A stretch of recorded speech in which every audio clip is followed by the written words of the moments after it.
Les phrases de Vinteuil me firent penser à la petite phrase et je dis à Albertine qu'elle avait été comme l'hymne national de l'amour de Swann et d'Odette.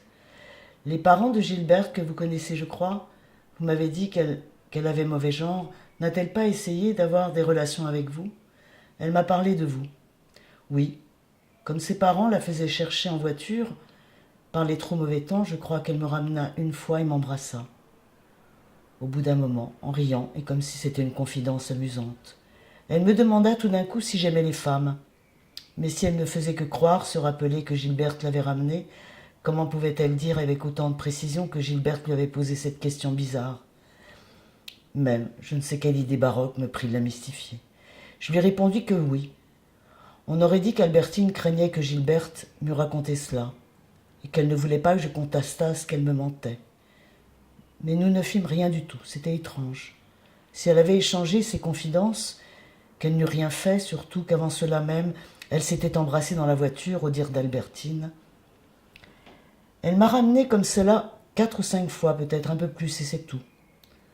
J'eus beaucoup de peine à ne poser aucune question, mais me dominant pour avoir l'air de n'attacher à tout cela aucune importance, je revins au tailleur de pierre de Thomas Hardy. Vous vous rappelez, dans Jude l'Obscur, avez-vous vu dans La Bien-Aimée les blocs de pierre que le père extrait de l'île, venant par bateau s'entasser dans l'atelier du fils, où elles deviennent statues? Dans Les Yeux bleus, le parallélisme des tombes et aussi la ligne parallèle du bateau et les wagons contigus, où sont les deux amoureux et la morte. Le parallélisme entre la bien-aimée, où l'homme aime 3 femmes, les yeux bleus, où la femme aime 3 hommes, etc. Et enfin, tous ces romans superposables, les uns aux autres, comme les maisons verticalement entassées en hauteur sur le sol pierreux de l'île. Je ne peux pas vous parler comme cela en une minute des plus grands, mais vous verriez dans Stendhal un certain sentiment de l'altitude, se liant à la vie spirituelle.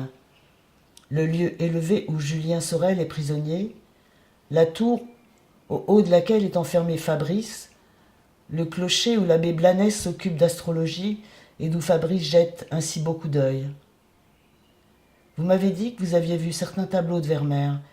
Vous rendez bien compte que ce sont les fragments d'un même monde, que c'est toujours quelques génies avec lesquels elle soit recréée, la même table, le même tapis, la même femme, la même nouvelle et unique beauté, énigme à cette époque où rien ne lui ressemble, ni ne l'explique, si on ne cherche pas à l'apparenter par les sujets, mais à dégager l'impression particulière que la couleur produit.